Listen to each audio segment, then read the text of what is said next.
Olá pessoal, sejam bem-vindos a mais um vídeo do nosso canal Marisson Fraga. É um prazer imenso ter você por aqui. No vídeo de hoje nós vamos trazer algumas reflexões. Eu vou dividir com vocês algumas reflexões que eu fiz assistindo ao filme Dia do Sim. Esse filme está disponível na Netflix no momento em que eu estou gravando esse vídeo. Eu acho que vai inclusive continuar na Netflix, porque se não me engano é uma produção da própria Netflix, né? Então, Dia do Sim é um filme de 2021. Eu assisti essa semana com o meu filho menor e ele me convidou para assistir o Dia do Sim. Eu achei uma comédia bem interessante, uma comédia típica, específica para a família, né? Uma comédia para todo mundo ver. E é bem interessante, um filme muito agradável. E um dos planejamentos que nós temos aqui para o nosso canal a partir de agora de 2022 é trazer algumas reflexões. O que é que eu estava fazendo? Eu estava pegando filmes, né, e fazendo avaliações psicanalíticas, mas eu quero trazer um conteúdo diferente também utilizando filmes. Eu quero trazer reflexões para a vida, né? Convidar você a refletir comigo e a gente vai pegar o enredo do filme, a gente vai pegar um case de um filme, por exemplo, e fazer essas reflexões. Então, se você não conhece o nosso canal, está conhecendo agora, se inscreve no nosso canal e ativa o sininho para receber as nossas próximas notificações e vamos diretamente para as reflexões que eu fiz assistindo ao filme Dia do Sim. Bom, primeira coisa eu quero dizer para você que se você não assistiu esse filme ainda, não fique preocupado, porque nesse vídeo aqui especificamente não vai ter spoiler, né?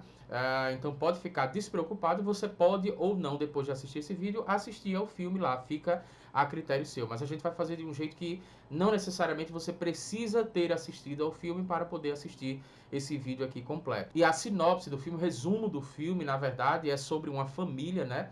Tem os pais dessa família, que é a Alison e o Carlos, e eles estão tendo recentemente alguns problemas com a família. Tem uma filha lá que está chegando na adolescência, né? Tem um filho do meio e tem uma filha pequena. E, na verdade, a mãe, ela tá dizendo muito não para as crianças, né? Uma mãe que parece ser ali muito proibitiva, o que contrasta com uma filosofia de vida que ela tem, né? Inclusive, logo no início do filme, você percebe que ela dizia sim para novas experiências, né? Era uma mulher aberta a novas experiências, inclusive dessa forma ela acaba conhecendo o Carlos. Eles se casam porque eles têm uma filosofia de vida que é muito parecida, né? E faz com que eles vivenciem experiências completamente inesquecíveis, experiências marcantes, e todo aquele clima faz com que eles decidam se casar. E aí eles têm um filho e eles têm filhos, na verdade, né? São 3 filhos, e em determinado momento da vida, que é o filme trata justamente desse período, eles começam a perceber que talvez fosse interessante implantar na família um comportamento ou uma abordagem, né? Vamos colocar dessa forma, uma abordagem que se chama Dia do Sim, né? E esse Dia do Sim seria basicamente o seguinte: você vai escolher um dia junto com a sua família, né, em que os filhos você não vai poder dizer não para os filhos, né? Então os filhos, eles não podem, obviamente tem algumas regras, né? Dia do sim, tipo eu quero me jogar da janela, né? Dia do sim, desde que você não corra risco de vida, você não cometa crimes e tal. E essa experiência, né, como é abordada no filme, ela parece ser uma experiência bem inovadora, parece ser uma experiência bem agradável. O filme trata sendo uma experiência bem agradável, uma abordagem que você não vai dizer não para seus filhos, então eles podem comer o que eles querem, eles vão escolher as experiências que eles querem ter, e parece ser um dia marcante, né? Obviamente você tem que entender que o Dia do Sim, ele tem algumas condicionais, né? Eles colocaram no filme algumas condicionais, como por exemplo, tirar notas boas, estudar, e aí, como eu falei, não pode ter a ver com nenhum crime, né? Desrespeito à lei, não pode ser nada que venha trazer risco de vida para as crianças, enfim. Esse filme, na verdade, dá para você trazer várias discussões e várias reflexões, como por exemplo a questão de limite, né, entre relacionamentos e pais e filhos, por exemplo, principalmente quando os filhos estão chegando na adolescência. A gente pode trazer algumas reflexões com relação a respeito, né, nessa relação tão complicada, né, de pais e filhos. Também volto a dizer, principalmente quando os filhos chegam na adolescência. E aqui eu abro um parênteses, né, porque o nome adolescente, né, vem da palavra dolescere, que significaria crescer com dores, né? Então é um período realmente muito conturbado aí para as famílias. um período em que o adolescente acaba saindo, né, e se distanciando dos pais para a busca da sua identidade. Alguns pais reagem muito mal a esse afastamento dos filhos e acabam não percebendo o quanto que isso é saudável. Afinal de contas, o seu filho não é a sua extensão, né? E talvez você tenha criado consciente ou inconscientemente o seu filho para que ele seja a sua extensão. Mas isso aí você está criando uma neurose no seu filho que você não tem ideia, né? E isso, na verdade, é muito saudável. O fato do filho chegar na adolescência e ele, de certa forma, buscar uma identidade. Apesar de ser muito perigoso, principalmente dentro da sociedade que a gente vive, mas é muito saudável, né? E os pais precisam aceitar isso melhor. Mas também não é por esse caminho que eu quero trazer a nossa reflexão, né? A gente pode pegar o filme, por exemplo, e trazer uma reflexão sobre como muitas vezes as mães dizem muito não, principalmente aquelas mães que decidem deixar de trabalhar, abdicar da participação e da atuação no mercado de trabalho e cuidar exclusivamente dos filhos. E em contrapartida, tem um pai que passa o dia todo no trabalho e quando chega em casa é um momento de diversão e de lazer com os filhos. Então, fica criando a percepção para os filhos de que aquele pai, na verdade, é muito bom e que a mãe é muito ruim, porque a mãe acaba tendo que colocar limites. Nós poderíamos também, dentro desse filme, trazer algumas reflexões nesse sentido, né? Mas como eu quero trazer uma reflexão extremamente abrangente, eu vou trazer três tópicos aqui para você. Eu vou falar sobre 3 tópicos para você refletir sobre a sua vida, porque eu acho que também encaixa nessa questão desse filme. Foram reflexões que eu fiz quando eu estava assistindo. Primeira coisa que eu quero falar é o fato de você se perder de você mesmo. A Alison, no caso, que é a mãe, e o Carlos, eles tinham filosofias de vida, né, em que eles estavam completamente abertos, e como eu já falei, isso é colocado logo no início do filme, eles estavam abertos a novas experiências, né, então aquilo tudo fazia sentido para eles. Eu diria até que fazia parte, quer eles soubessem ou não, mas fazia parte dos valores dos dois, né? Estar aberto a novas experiências, vivenciar tudo que eles poderiam viver, obviamente dentro da lei. Mas de qualquer forma, eles quando tiveram filhos, eles acabaram se perdendo deles, né? Eles se perderam deles, eles perderam a própria essência. Eles deixaram de se conectar consigo, eles não estavam mais conectados com aquilo que fazia sentido para eles, com a identidade deles, com o que eles gostavam de fazer. E me veio uma reflexão, a quantidade de pessoas que acabam com os problemas da vida, né, com a rotina, o trabalho, as obrigações com filhos, obrigações com o mercado de trabalho, obrigações em outras atividades que você porventura tenha, você acaba se perdendo de si. E isso é muito complicado porque a tua vida vai perdendo um pouco o brilho. Eu não sei se você, nesse momento agora, consegue fazer uma reflexão sobre coisas que você gostava de fazer e agora você já não faz mais. Isso é muito comum, esse tipo de reflexão, em fim de relacionamento. Isso é muito triste, porque não precisava chegar a um fim de um relacionamento para você perceber o quanto que você se perdeu de si. Então, em fim de relacionamento, uma das formas mais eficazes, né, de você vivenciar o seu luto e ao mesmo tempo superar o fim de um relacionamento, uma das formas mais eficazes é você entrar em contato consigo. Em que questão, né? Em que âmbito que eu estou falando? É, por exemplo, você redescobrir aquilo que você gostava de fazer e que, porventura, por estar vivenciando aquele relacionamento, você foi abrindo mão, você foi deixando de fazer. Então, por exemplo, você gostava muito de ler livros, né? Ou por que quando você entra no relacionamento, você não consegue gerenciar o seu tempo de uma forma tal a conseguir tanto dar atenção e vivenciar experiências com a pessoa que você ama, e também você continuar fazendo aquilo que você gosta, né? Por que algumas pessoas acabam abrindo mão daquilo que gostam de fazer quando estão no relacionamento, quando estão ingressando no mercado de trabalho, quando estão buscando a sua promoção no mercado de trabalho, se capacitando cada vez mais? Quando essas pessoas têm filhos, por exemplo, por que essas pessoas, elas necessariamente se desconectam de si e deixam de fazer as coisas que agradam a essas pessoas? Isso é uma coisa que eu peguei me perguntando enquanto eu assisti o filme, o quanto que o próprio celular, diga-se de passagem, talvez você esteja assistindo a esse vídeo com o celular, mas reflita o quanto que o celular ele pode fazer você se desconectar daquilo que você realmente gosta. Porque eu não sei se você já percebeu, mas tudo que escraviza você tira a tua liberdade. Isso é uma coisa óbvia, mas as pessoas não param para pensar o quanto que estão escravizadas pelo celular. Existia uma abolicionista afro-americana chamada Harriet Tubman, que ela falou uma frase interessante, que ela disse o seguinte: eu libertei 1.000 escravos e teria libertado mais 1.000 se eles soubessem que eram escravos. Então, eu quero trazer essa reflexão aqui. O quanto o teu celular não só te escraviza, mas faz com que você perca a conexão consigo.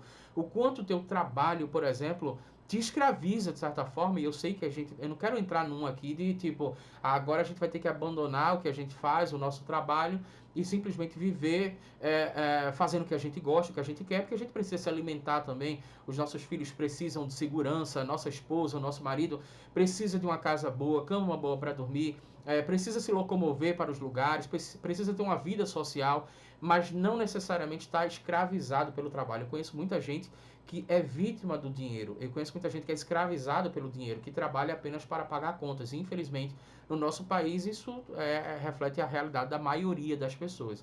Então, vale a pena realmente você se desconectar de si para você corresponder, na verdade, aos interesses capitalistas. Isso é uma coisa que eu tenho pensado muito. Até que ponto o dinheiro realmente ele traz felicidade? Tem muita gente que vai dizer que sim, tem muita gente que vai dizer que não, mas pesquisas comprovam que o dinheiro traria uma certa felicidade, um certo conforto até um certo limite, né? E que limite seria esse, né? Qual é o seu limite, por exemplo? Qual é o seu limite de trabalho? Infelizmente, algumas pessoas vivem para trabalhar e quando elas estão fazendo isso, elas estão vendendo o seu tempo para uma outra pessoa e elas estão recebendo dinheiro pela venda daquele tempo e pela venda daquele trabalho que elas estão exercitando e elas pegam esse dinheiro e pagam contas e no próximo mês já tem conta de novo e as pessoas têm que ficar nesse ciclo sem fim. E é isso que causa, por exemplo, um movimento que a gente conhece como movimento social, né, que a gente conhece como happy hour. Porque happy hour deveria ser na sexta-feira, de 6 horas da noite, quando você sai do trabalho. Por que o seu trabalho não pode ser prazeroso?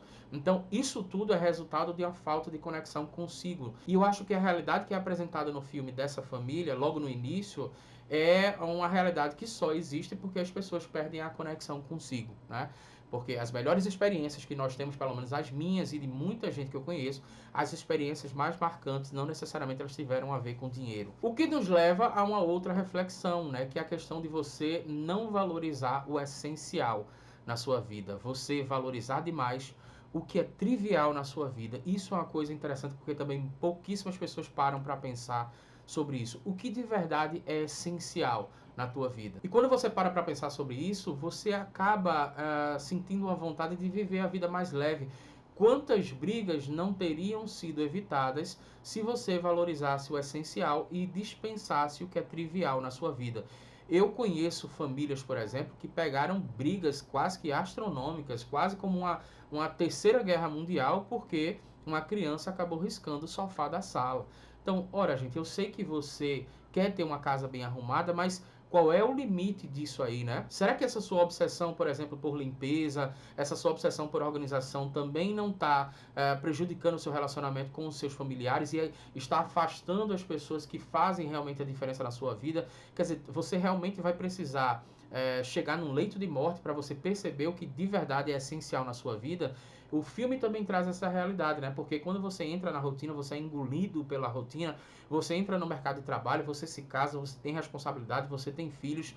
Muitas vezes você acaba sendo engolido por um sistema, por uma rotina, sendo engolido por essas obrigações e acaba não vivenciando o essencial, não valorizando mais o essencial e valorizando o trivial. E esse desvio de valorização, ou seja, esse desvio de valores, muitas vezes faz com que você perca a conexão consigo e você perca tempo na sua vida. Qual a vida que vale a pena ser vivida? Você já se fez essa pergunta? Para você, qual é a vida que vale a pena ser vivida? Porque o tempo passa muito rápido, os teus filhos eles estão crescendo. E eu vejo muita gente falando assim, quando os filhos crescem, as pessoas falam, olha que saudade que eu tenho de quando ele era criança. Isso para mim fala sobre duas coisas. Primeiro, o pai ou a mãe não está sabendo muito lidar com a questão da nova fase do filho. Essa frase geralmente é dita quando o filho está crescendo, está criando as próprias opiniões, está se expressando melhor, está entendendo a sua própria vontade, ou seja, ele está consolidando, né, a sua subjetividade, apresentando a sua subjetividade, criando a sua identidade, e é nesse período que os pais falam, olha, mas que saudade que eu tenho de quando ele era mas que saudade que eu tenho de quando ele era bebê. Por que que você tem saudade só de quando ele era bebê? Porque ele fazia a sua vontade? Porque ele obedecia você e agora ele está apresentando alguns aspectos de transgressão do que você fala, que seria a verdade?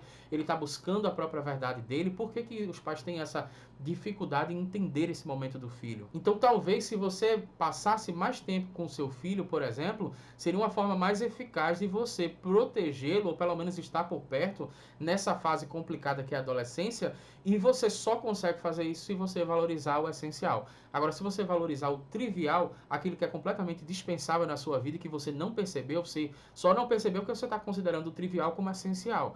Mas quando você valoriza demais o trivial e desvaloriza o essencial, você não consegue se conectar com seus filhos como deveria, você às vezes não consegue se conectar com sua esposa, com seu marido como deveria, e você não consegue se conectar com você mesmo, porque você está valorizando exatamente aquilo que é trivial na sua vida. Eu lembro de Augusto Cury, por exemplo, tem um livro dele que, se não me engano, é um livro chamado A Oração do Pai Nosso, né? Ele vai trazer uma abordagem, entre aspas, psiquiátricas, para poder entender a questão da oração do Pai Nosso, a complexidade da oração do Pai Nosso. E, se eu não me engano, nesse livro tem um fato interessante, em que ele diz, né, que ele atendeu um paciente em determinado momento, em que esse paciente tinha muito dinheiro, era um cara que ganhou muito dinheiro na vida, um empresário, mas ele se sentia completamente solitário porque ele sentia que os filhos que moravam, se não me falha a memória, na casa dele, junto com ele, esses filhos só se aproximavam para pedir coisas. Ou seja, para pedir alguma coisa, quando precisavam de dinheiro, né? E ele sentiu no final da vida que ele tinha passado muito tempo sem conexão com os filhos e justamente por valorizar o trivial, ou seja, por valorizar aquilo que o dinheiro pode comprar, provavelmente os filhos também acabaram pegando esse exemplo, né? Porque os valores são passados de pais para filhos, né? E as famílias dividem esses valores e você acaba adotando, de certa forma, um quê de percepção de mundo das pessoas com as quais você convive. E isso nos leva à terceira reflexão, que tem a ver com esse filme, que é: do que você vai lembrar quando você chegar no final da sua vida? Você já parou para pensar nisso? O que você vai lembrar? Você vai lembrar, por exemplo, do número de curtidas que você tem quando você posta uma foto? Você vai lembrar das promoções que você ganhou?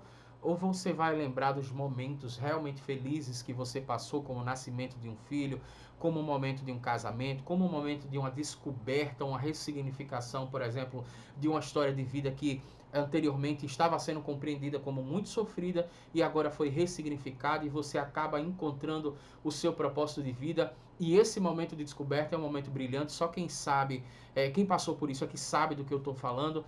Quer dizer, existem momentos que são tão felizes na sua vida, como, por exemplo, escutar um "eu te amo" do teu filho ou da tua filha. Escutar teu filho, por exemplo, pedir um abraço, né? Percebendo o quanto teu filho se alegra quando você chega em casa. Então, essas coisas realmente é que vão fazer a diferença quando você chegar no final da sua vida.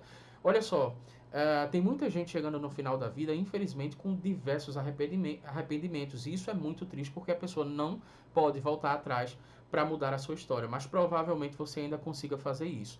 Eu costumo pensar, né? Eu gosto de pensar que, se você ainda respira, você ainda tem tempo para ressignificar a sua vida, até porque a expectativa de vida está aumentando muito e as pessoas estão mudando um pouco, gradativamente, essa percepção de que quando você se aposenta, você necessariamente acabou a sua vida, não tem mais o que fazer. Isso é uma percepção completamente equivocada e, aos poucos, eu acredito que a gente vai conseguir mudar isso na sociedade. Mas o que eu quero falar aqui, que é o de mais interessante, é sobre o arrependimento. E sobre isso eu quero te mostrar esse livro agora que está aparecendo na tua tela, que é da escritora Bronnie Ware.